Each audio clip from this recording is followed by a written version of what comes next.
Hello, everyone, and welcome to the Digital Scorpion Interactive Showcase. I am the narrative lead at DSI and your host for this showcase, John Black. Please join me on an incredible journey to a world full of wonder and magic, where cities fly high above the ground and magic is as widespread as air. The land of Valoris. Valoris is full of amazing stories and tragic tales, each adding a new layer of depth for players to explore and escape. However, one section of Valoris has fallen under attack.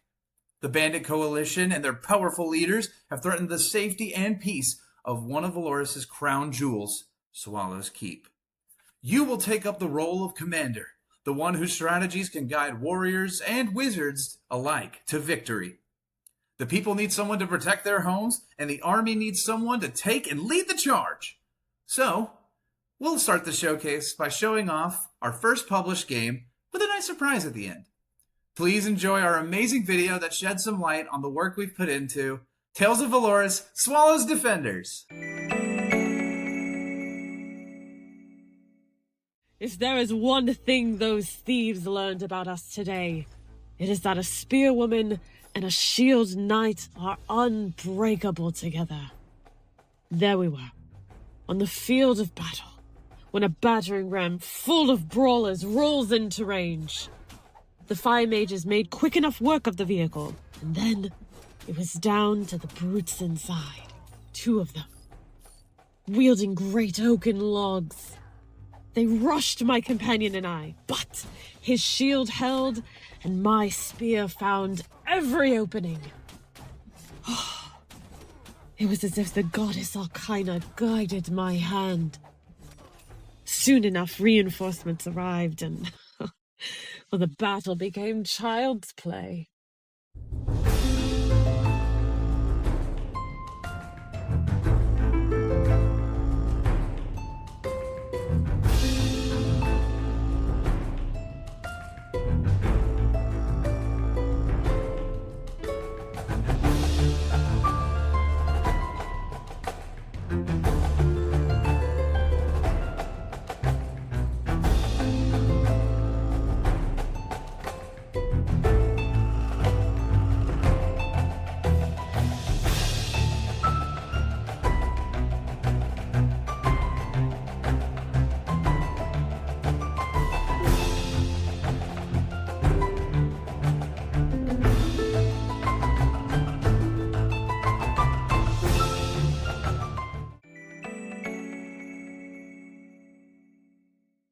This is Valoris. He might look like a sweetie, but he's actually not. He's a boss that you have to kill. Here's what his music sounds like.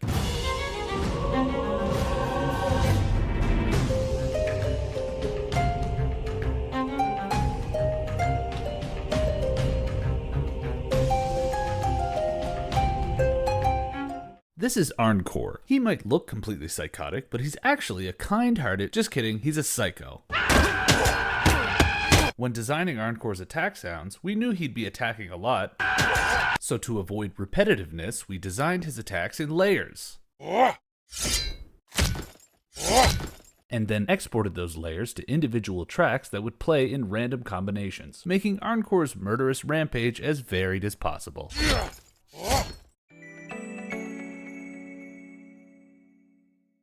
Hello everyone, I'm Selena, the 2D art lead at DSI. I'd like to show off some of the menu art I did for Tales of Valoris. As I was creating this background, I wanted to give the players a safe space outside of the active game.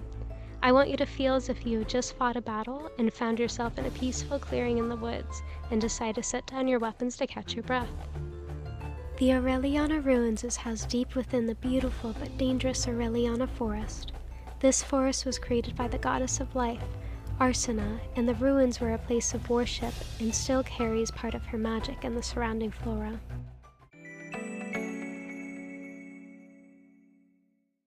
Hi guys, my name is Alex. I'm a developer here at Digital Scorpion Interactive, and I wanted to share a little of the code behind Tales of Valoris. So we're going to look at the Set Toggle Shadows toggle button.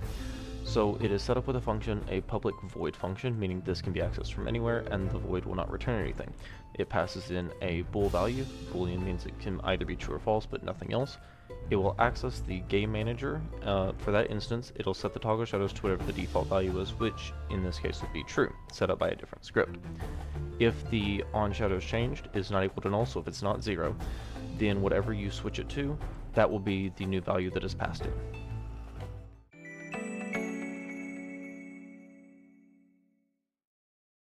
Hello, my name is Aiden, and I'm one of the narrative designers at Digital Scorpion Interactive, here to tell you a bit about the writing and narrative design behind Tales of Valoris Flawless Defenders.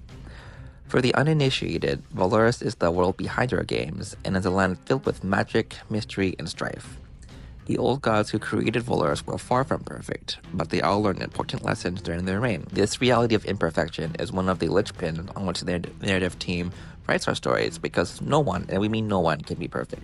The story of Tales of Valoris starts in the city of Swallowscape, a locale known for its rich mercantile prosperity. Players are thrust into the midst of an all-out invasion from the Bandit Coalition, who have their sights set on the riches that Swallowscape has rightfully earned.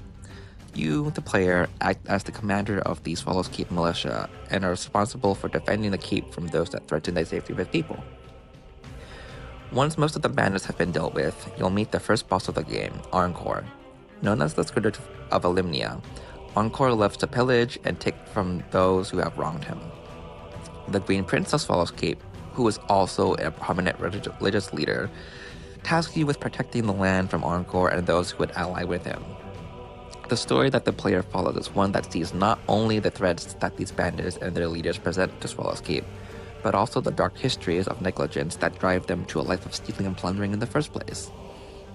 Without revealing too much of the story, the types of bandit bosses Commander encounters include a bard who was raised with a twisted understanding of love, a thief who was forced to turn to a life of banditry to save her loved ones, and a mage who trades following a dogmatic doctrine for a life of freedom. All of these encounters that the player experiences stem from a twisted theme of balance. Balance, as a philosophical concept, comes with many interpretations and misinterpretations that are the cause of a lot of conflict. The brief story that these bandit leaders illustrate to the player is one that displays the imbalance that the world of Valoris has to offer to those who are not in power or go against the status quo. The cyclical nature of conflict is something that we highlight in this game's narrative design. On one hand, the gameplay is designed in a way that gets you excited to defeat countless enemies and finally the boss of each chapter. On the other hand, the narrative is meant to make the player question their role in these battles and look at the bigger picture. The narrative combined with the gameplay serves to get the player thinking about the complicated nature of conflict and asks the question of why do people fight in war, and are there alternatives to the ceaseless fighting?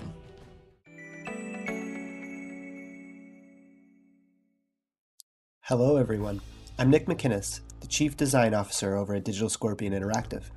I'm thrilled to present to you our exciting tower defense game, Tales of Valoris, Swallow's Defenders.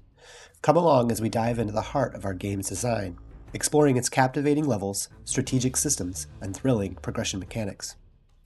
Imagine a grid-based battlefield where you, the player, are the mastermind behind your defender's strategic placement. Each level is a unique challenge, starting with simple layouts to get you familiar with the basics. But as you progress, the terrain gets trickier, the enemies become more relentless, and surprising challenges await. It's a thrilling journey from novice to master strategist.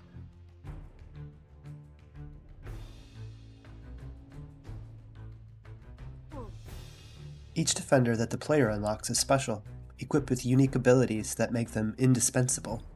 From the straightforward archer who rains arrows on enemies from afar, to the crafty bear trap, capable of stopping an enemy in their tracks. There is no shortage of options for dealing damage, but there are also support units, such as the banker, who generate gold over time. Each defender brings something unique to the table, pushing you to think creatively about your strategies.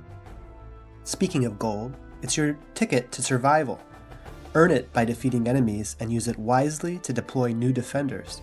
The thrill of deciding whether to spend or save adds a layer of excitement to each decision that you make. The battlefield is a dynamic chessboard where every piece counts. Each enemy has a specific counter, making every melee a test of your tactical genius. For instance, You rely on archers for long-range attacks, but watch out. Certain enemies might require a different approach, lest your attacks go over their heads, forcing you to adapt and outsmart your foes. Introduction, Application, Deconstruction. We've carefully crafted our levels to be a masterclass in strategy. First, you learn how a unit works. After we've introduced it, we create a situation that encourages you to rely on it. After you've had a chance to put it to the test, we throw a curveball that challenges you to rethink everything. Picture this. You just mastered using the Shield Knights to block early swarms, and you're feeling invincible, when suddenly thieves appear and jump right over them. It's a constant, exhilarating dance of learning and adapting. We introduce new defenders and enemies at a steady pace, keeping you on your toes without overwhelming you. From basic archers and bandits to advanced crossbowwomen and tricky splodes, there's always something new to keep the excitement alive. Defend your objective, earn gold, place defenders. It's a cycle that keeps you hooked and always thinking ahead. We have fine-tuned every aspect to ensure a fair challenge, like balancing the crossbowwoman's powerful attacks with her slow rate of fire. The challenge ramps up smoothly, introducing new mechanics and enemies at just the right pace to keep you engaged and eager for more. And just when you think you've gotten a feel for things, each chapter culminates in an epic boss battle with unique mechanics. For example, the Chapter 1 boss is a melee brute who tears through your defenses, challenging your placement and timing. Later bosses like Brinsa in Chapter 3 bring ranged attacks and special abilities that disable your towers, forcing you to constantly adapt your strategies. These bosses not only test your tactical prowess, but also add a thrilling climax to each chapter. For those of you seeking an even greater challenge, we offer an endless mode. Here, waves of enemies become progressively harder, pushing your strategic skills to the limit. It's a test of endurance and creativity, perfect for players who've mastered the main campaign and are looking for a new way to engage with the game. The longer you survive, the higher your score, allowing you to compete with players worldwide on our leaderboards. Tales of Valoris Swallows Defenders is more than just a game. It's an adventure, packed with strategic depth and exciting challenges. We've crafted an experience that gradually introduces complexity, ensuring that you're always learning, adapting, and having fun. Thank you for joining me on this journey through our game's design. I hope you enjoy the thrill and excitement of Tales of Valoris Swallows Defenders.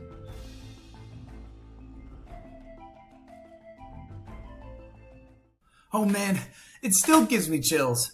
I mean, it's just incredible what we've been able to do, and I'm more and more thankful to be here every day. Without everyone who has been contributing to this project, we wouldn't be here today showing off this amazing footage.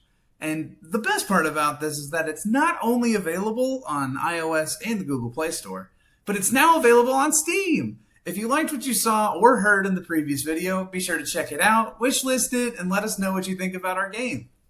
Now, the next segment of the broadcast is dedicated to a game that we've been developing for quite a long time. The city of Ceruleus is the cornerstone of Valoris, with its beautiful flying islands as a symbol of its power. It does make me wonder how packages are shipped up there and how that... Never mind, that's not for now. We're celebrating, you know? Well, this is a new take on the Metroidvania genre that follows the story of Hetendra and Thybit, two powerful children of Kylia and their journey of self-discovery and strife at the hands of those who want ultimate domination. And players will get a chance to see many corners of our beautiful world, with friends to meet and monsters to face along the way.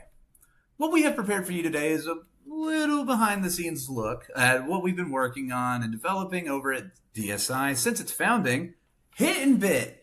Please enjoy the video presentation.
This is Aiden from the narrative team at Digital Scorpion Interactive, and I'll be diving into the writing behind our flagship title, Hit and Bit.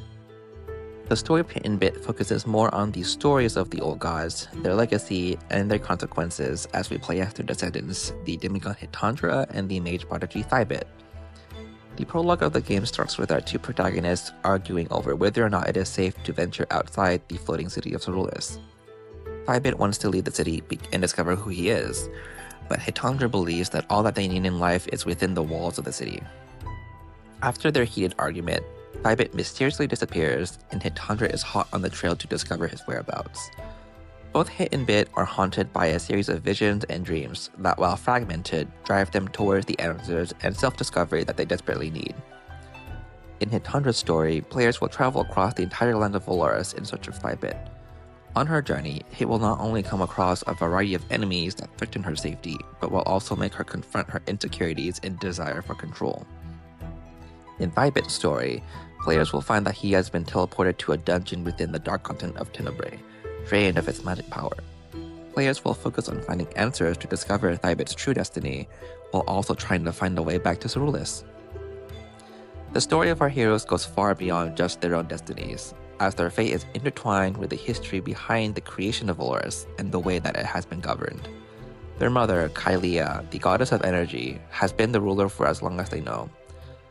In this time period, she's the upholder of balance, but the great responsibility that she bears does not mean that her indecisions are infallible, for it is her past mistakes that cause the potential destruction of Valoris within the narrative of Hit and Bit. The balance that Kylea tries to protect is threatened by her darker counterpart, Dargan, the failed god of voids. Dargan feels that Kylea betrayed him in favor of a mortal, and therefore has taken it upon himself to disrupt the power structure and stake his own claim on reality itself. Hitandra and Thybit's story is one that stretches far beyond themselves and will determine the fate of the world as they know it. Our plan for both Hit and Bit's narrative arc of self-discovery will have them confronting their fears, meeting people who yearn for a different kind of world, and defying the fate that is prescribed to them. Now, without further ado, we present to you the making of Hit and Bit through the lens of other departments. Hi, my name is Joel. I am the Chief Technology Officer at DSI. I wanted to give you guys a little look into what our developers make on a daily basis. I wanted to show you a couple little systems we've been working on over the past few weeks. So for starters, we have this dialogue box here. That's part of our bigger dialogue system. Been working on creating a robust system that lets the player interact with the characters in the world around them, right? So our system relies on these dialogue boxes responding to the inputs that it's given by the manager. So for example, when the player initiates dialogue with an NPC, the manager is told to begin setting up dialogue box with some attached information. You'll see in this line here, such as if the interaction itself is going to have some sort of player progress attached to it, like if the player has a certain item in their inventory or quest step completed, the game sees that and it tells the manager to take that into consideration when initiating the dialogue box. And you'll see in this script here, change text, you can see that the box itself is told when to switch to new text, what to switch it to, who is speaking, and other important things about dialogue you wouldn't normally think about. And all of this creates a simple conversation between you, the player, and this little guy here, who we at DSI know as Gordon the Wandering Minstrel or the Bagpipe Man. And another area of this game that is being worked on is combat system. See our three little punches, right? You know, although simple in nature, the player can perform 3 simplistic combo attacks to defeat her enemies. And to do this, we first have to see if she can attack, right? If she's blocking, we can't attack. If neither of those are true, we perform the first attack. And after that first attack, there's a small time window where the player can attack again to continue the combo up to 3 times in a row. We also have to tell the animation state machine which attacking state and animation we want to be in, as well as what to go back to when the combo is finished.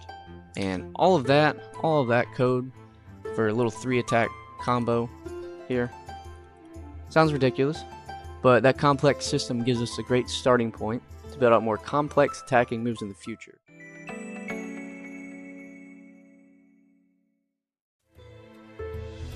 Hello, my name is Tyler, and I am the 2D art lead here at DSI. My team and I mainly work with Ace Bright to create our pixel art, and today we'll be showcasing the main character of Hit and Bit, Hitandra. Tendra is a very athletic woman. To showcase that, we decided to give her a varied moveset like the roll animation we're working on today. Starting off, keeping a consistent canvas size is a good rule of thumb when working on any animation, and here you can see that we like to have a canvas size of 128 by 128 when working on hidden bit characters.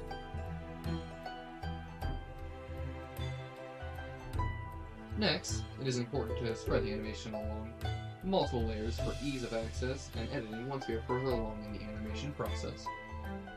And now once we have that, we've established a canvas size and layers, we will get started with the animation itself. And bam! Just like that, we have a finished Tendra roll animation complete with proper looping qualities.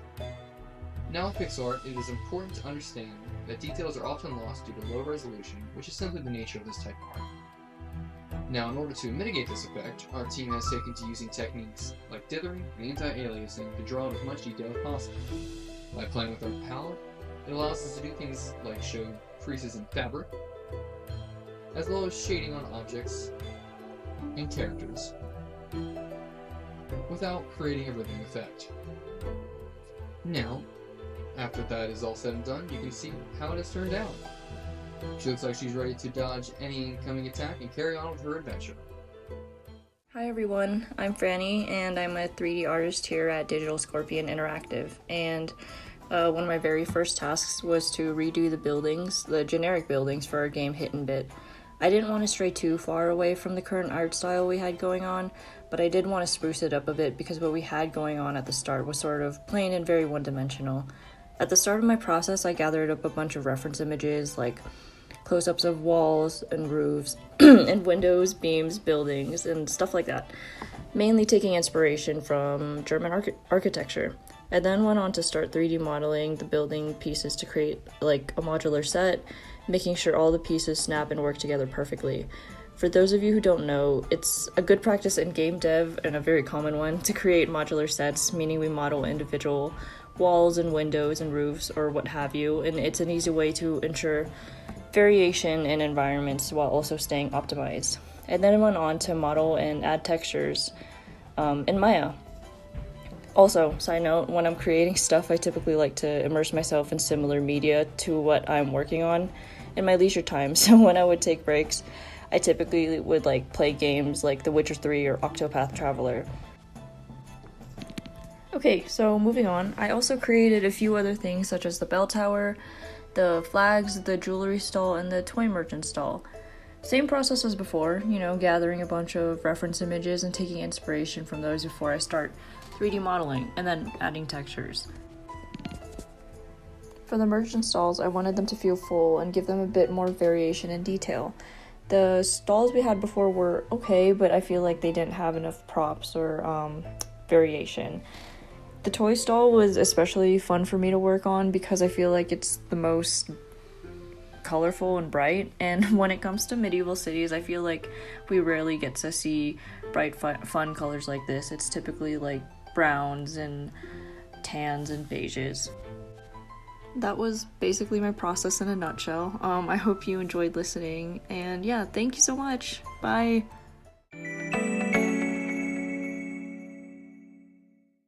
Hello, my name is Noah Taubli. I'm the audio lead here at Digital Scorpion Interactive, and today I'd like to show you some of the dynamic music and sound effect systems we've developed for Hidden Bit's Beautiful Corner that we think you'll really enjoy. What you're currently looking at is the music system we've developed for Hidden Bit's Beautiful Corner. It's comprised of many layers of instrumentation that are actually divided among multiple tracks, and these tracks are actually triggered dynamically as the player travels throughout the environment. As they do so, the music will change based on whether the player is in the town square or in the palace, etc. Let me give you a demonstration.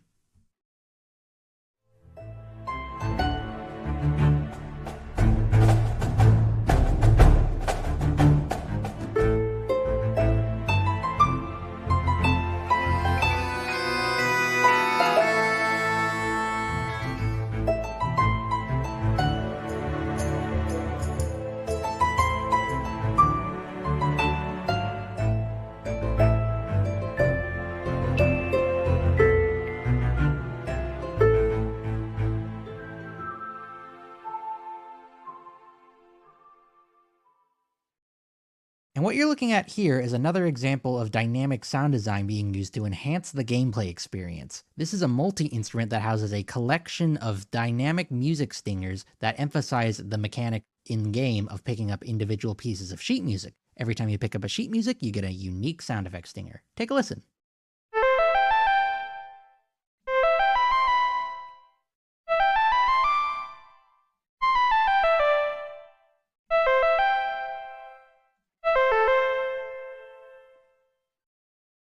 We have plenty more systems like this on the way coming up for Hittin' Bit's expanded scope, and we look forward to sharing them with you.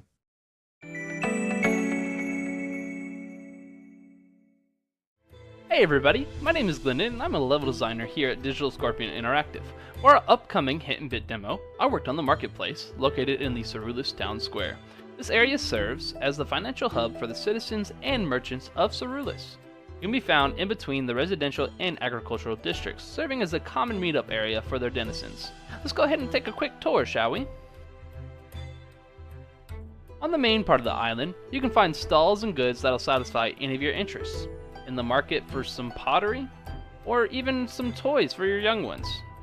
Even some food to chow down on. You can find almost anything your heart desires here. In between all the cries and screams of the peddling merchants, you can relax by the fountain as its bubbling display will drown out all the noise.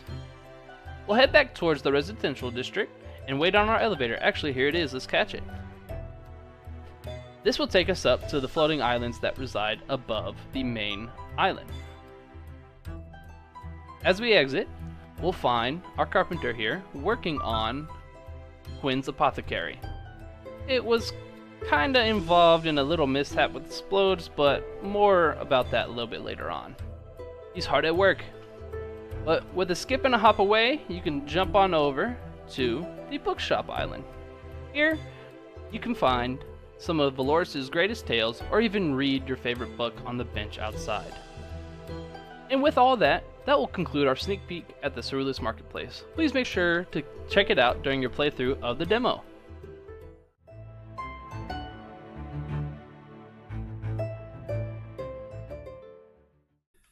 And that, everyone, was just a sneak peek into what we have in store for Hittin' Bit. I am so proud of everyone here for what we've been able to create, and we hope that you've enjoyed it as well. Now, with all that wrapped up in a nice bow, certainly there's nothing else to really announce, right? Nothing else? Whoa, wrong! Because as of right now, on this broadcast, we have released the demo of Hittin' Bit out on Steam. Please, be sure to check it out, share with your friends and family, and post everywhere about how awesome you are at this game. But in all sincerity, thank you all so much for showing up and watching this presentation with us tonight. And we hope to see you at the next one. Good night.